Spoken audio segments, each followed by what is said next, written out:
할렐루야. 2022년 9월 8일 쇼킹 그레이스 오늘의 양식입니다.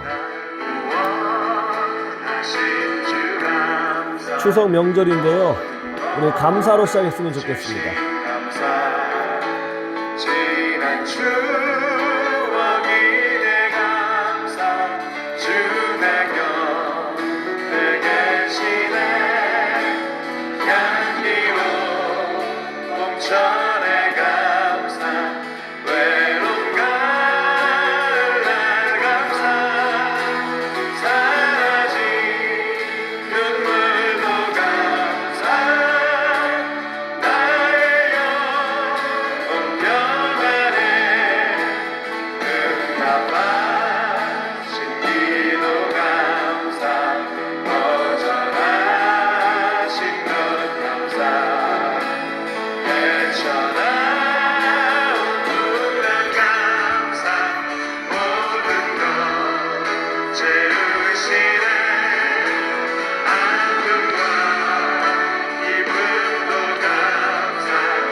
예, 날 구원하신 주 감사, 우리 찬양 들었는데요. 이 찬양은 언제 들어도 은혜가 되는 것 같습니다. 그렇죠? 특별히 추석 명절이니까 이 찬양을 좀 많이 불렀으면 좋겠어요. 사실은 우리가 이것도 불평할 것이 있고 저것도 불평할 것이 있는데, 가만히 묵상해 보면 감사할 것이 훨씬 많습니다. 사지 멀쩡한 것도 감사한 거죠. 이번 태풍에 큰 피해 당하지 않은 것도 감사할 일이고요. 우리 자녀들 건강하게 학교 잘 다니고 신앙생활 잘하는 거, 이거 엄청나게 큰 감사입니다. 그렇죠? 감사할 것이 참 많아요. 오늘 우리에게 주시는 하나님 말씀은요, 에베소서 4장 1절에서 16절인데요. 오늘은 특별히 한 절 한 절씩 말씀을 보면서 묵상할 것을 묵상했으면 좋겠습니다. 4장 1절에 이렇게 되어 있습니다. 그러므로 주 안에서 갇힌 내가 너희를 권하노니 너희가 부르심을 받은 일에 합당하게 행하여. 우리는 자발적으로 예수님을 믿은 사람이 아니에요. 하나님의 부르심을 받고 하나님의 자녀와 백성이 된 그런 존재입니다. 나를 부르신 분이 있어요. 굉장히 많은 뜻이 있는 거예요. 나를 부르셨다. 그리고 나의 믿음의 존재가 시작되었다. 이것은 하나님께서 나를 부르셨기 때문에 하나님께서 내 인생을 책임지신다는 뜻도 들어있는 거예요. 그렇죠? 하나님이 부르셨으니까 하나님께서 책임지시겠죠. 그렇죠? 그리고 우리는 부름을 받았어요. 거기에 대한 감사가 있어야 돼요. 나 같은 사람을 부르시다니. 그러니까 거룩한 존재로 불러주셨으니까 뭐 우리가 하나님 수준에 맞게 뭐 완벽하게 거룩하게 살 수는 없지만 그래도 하나님 나를 부르신 하나님 마음에 어느 정도는 좀 기쁨이 되는 사람이 돼야 되겠다. 그런 마음을 가지고 살아야 한다는 것이죠. 어떻게? 2절부터 나오죠. 모든 겸손과 온유로 하고 오래 참음으로 사랑 가운데서 서로 용납하고 평안에 매는 줄로 성령이 하나 되게 하신 것을 힘써 지키라. 예. 신앙생활 잘해라. 그런 뜻이죠. 교회 잘 지키고 교회 잘 섬겨라. 그런 뜻입니다. 공동체를 아껴라. 그런 뜻이죠. 어떻게? 겸손하게. 겸손해야 돼요. 예. 우리 신앙생활 할 때 누구를 자꾸 가르치려고 들면 안 됩니다. 가르치는 사람은 한 명이에요. 예, 목회자로 부름받은, 가르치는 자로 부름받은 그 사람만 가르치면 돼요. 서로는 가르치려고 하지 말고 그냥 용납하고 사랑하고 품어주고, 예, 평안에 매는 줄로 성령이 하나 되게 하신 것을 힘써 지켜라. 힘써 지켜라.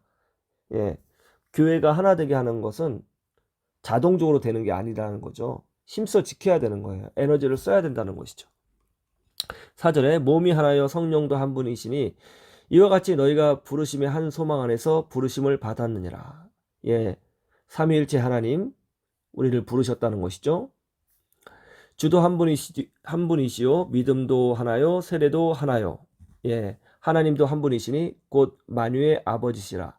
만유 위에 계시고 만유를 통일하시고 만유 가운데 계시도다. 만유라는 것은 하나님이 창조하신 모든 존재를 만유라고 그러죠.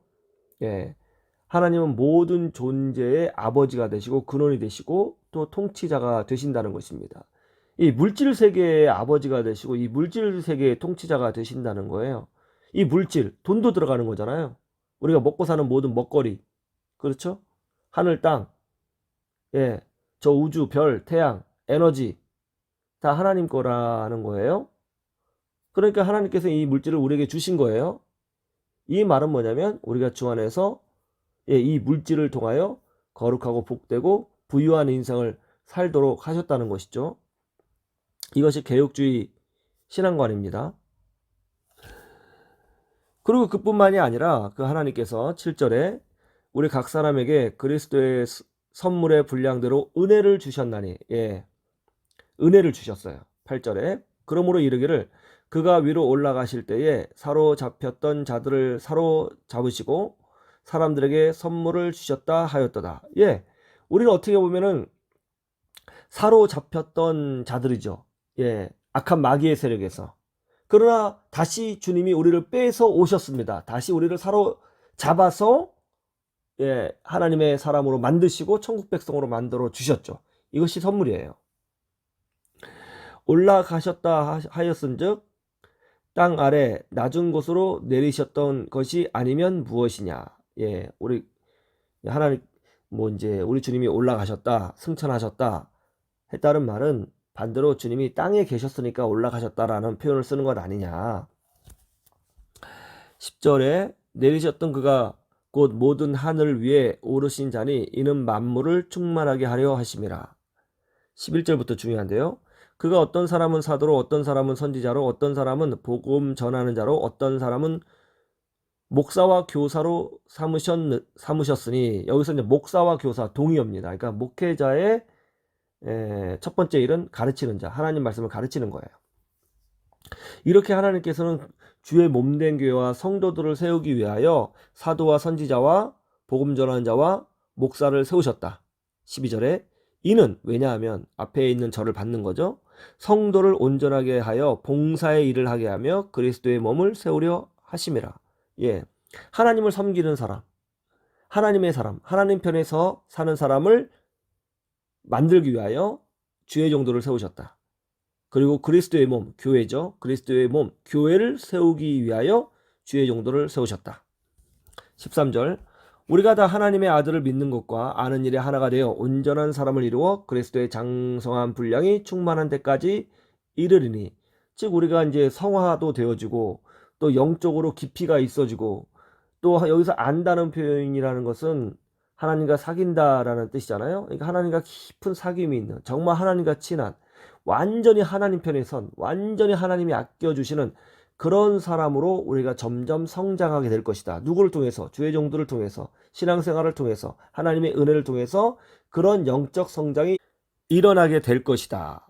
그런 것이죠.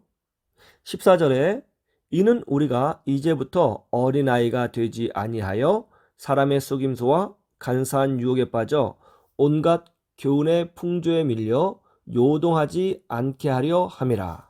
이게 무슨 말이에요? 어린아이가 되지 않는다. 예, 영어로 뭐 naive 한다고 그러잖아. 순진하다. 예? 순진하다는 말은 뭐 좋은 뜻도 되지만 좀 나쁜 의미도 있어요. 뭐예요? 약간 좀 판단력이 흐리다. 좀 덜 떨어졌다. 뭐 세상 돌아가는 걸 모른다. 그런 의미도 있는 거죠. 예수님을 믿는데 어린아이와 같아요. 이제 뭐 물론 좋은 의미가 있어요. 우리 예수님께서 너희가 어린아이와 같지 않냐면 결단코 하나님 나라에 들어갈 수 없느니라라고 말씀하셨잖아요.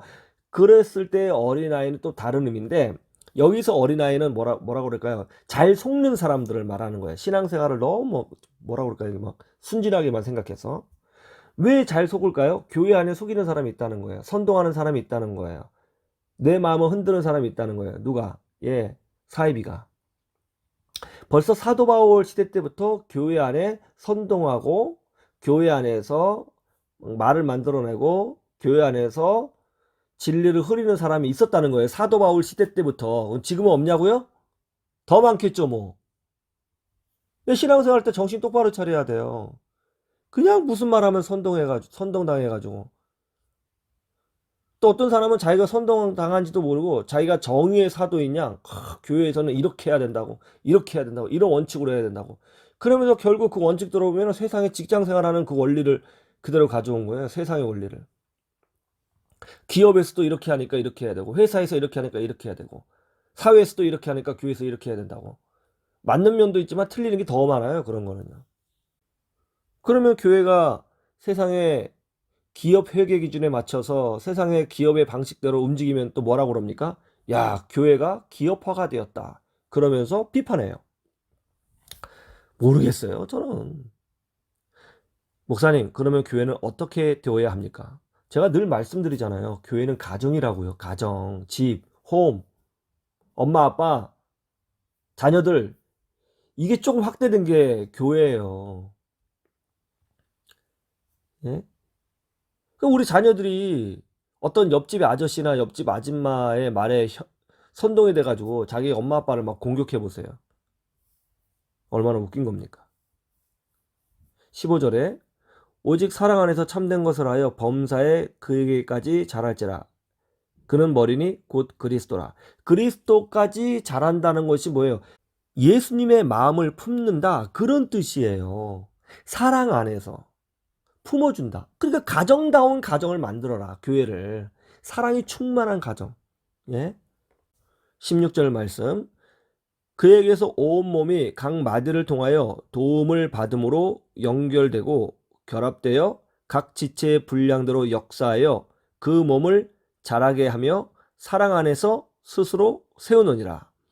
예수님이 교회의 몸이요, 예수님이 교회의 머리가 되신다는 거예요. 그래서 교회라는 것은 결국 뭐냐면 예수님하고 다 연결되어 있는 거예요. 우리 각 사람이.